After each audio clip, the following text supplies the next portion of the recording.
ঘটনা এখন সঠিক বলতে পারবো না, তবে যেটা এসে দেখলাম, আমি সবজি বিকছিলাম, এসে দেখলাম যে এরকম ব্যাপার, সব চেঁচাচেঁচি করছে। তারপর বাড়িতে এসে দেখলাম দুয়ারে শোয়ানো আছে, সব নামানামি করেছে, তখন ঝুলন্ত অবস্থায় নামিছে।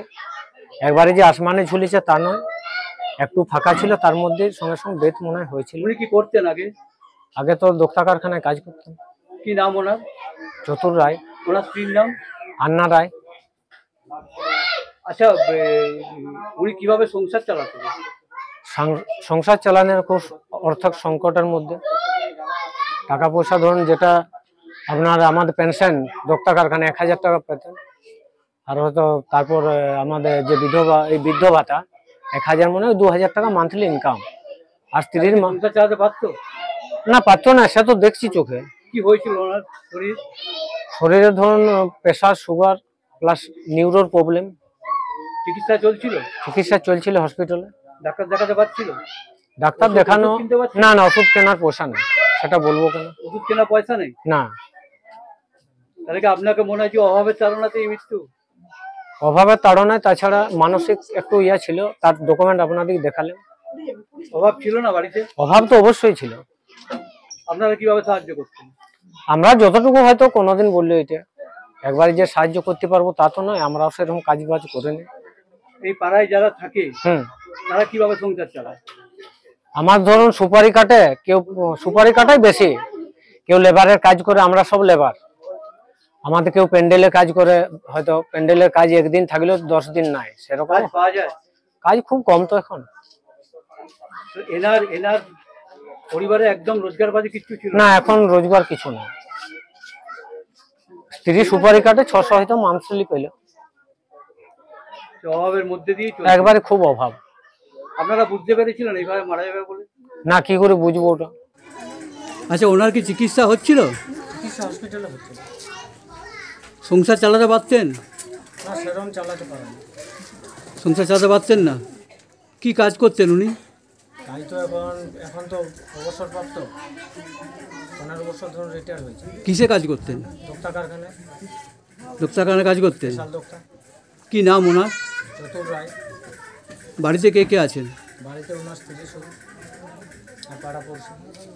আপনি কে হন? আমি এখন ভাইপো। আপনার নাম? মণিভূষণ রায়।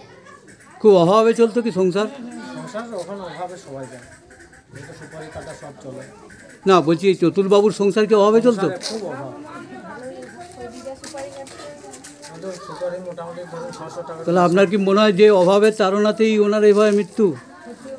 এখন তো অভাবে আশা করছে, এখন তো স্পটে না থাকে, ওটাই তো অভাবে চলছিল। আর মানসিক রোগেরও হচ্ছে, মানসিকটা মেন হচ্ছে। আধার কার্ড বার করেছে? আচ্ছা, কি হয়েছে ভাই এখানে? এখানে আমার কাকু সুসাইড করে মারা গেছে। কি নাম এই গ্রামটা? এই গ্রামের নাম বাঁশি। কোন থানা? বাঁকুড়া সদর থানা। কি করতেন আপনার কাকু? আমার কাকু বসরা দোক্তা কারখানা আছে সিনেমা রোডে, সেখানে কাজ করতেন। কতদিন কাজ বন্ধ? কাজ বন্ধ মোটামুটি 15-16 বছর হলো। বাড়িতে কে কে থাকতেন? বাড়িতে কাকিমা কাকুই থাকতেন। আপনাদের ছেলে মেয়ে?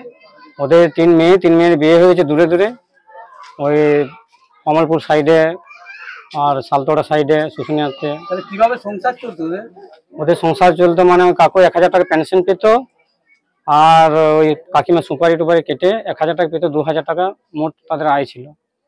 তাহলে কি আপনার অভাব ছিল বাড়িতে? বাড়িতে প্রচুর অভাব ছিল। খাওয়া দাওয়ার কষ্ট ছিল? খাওয়া দাওয়া রেশনের চালটা পেত, আর তার সঙ্গে ওই যে 2000 টাকা পেত, সেটাতে যেমন করে পাচ্ছ আর কি চলতো। তাহলে মৃত্যুর কারণ কি বলে আপনার মনে হয়? আমার মনে হয় যে কাকু আর্থিক দিক থেকে দুর্বল ছিল, সেই কারণে মনে হয় এইসব ঘটনা ঘটিয়েছে। উনি তো অসুস্থ ছিলেন যা শুনলাম। হ্যাঁ, অসুস্থ ছিল। হ্যাঁ চলছিল, কাগজপাতি রয়েছে সব হসপিটালে। ওই চিকিৎসার জন্য যে ওষুধ দরকার, ওষুধ কিনতে পারতেন? না পারতো না, ওই হসপিটালে যেটুকু দিত সেটুকুই খেত। আপনার নাম? আমার নাম গুরুপদ রায়। এই ভিডিওটিকে লাইক করুন, আপনার গুরুত্বপূর্ণ মতামত কমেন্টের মাধ্যমে আমাদের জানান, এবং আমাদের চ্যানেলের ভিডিও সবার আগে দেখার জন্য ইউটিউবে গণশক্তিকে সাবস্ক্রাইব করুন, ফেসবুকে ফলো করুন এবং শেয়ার করুন আপনার পরিচিতদের মধ্যে।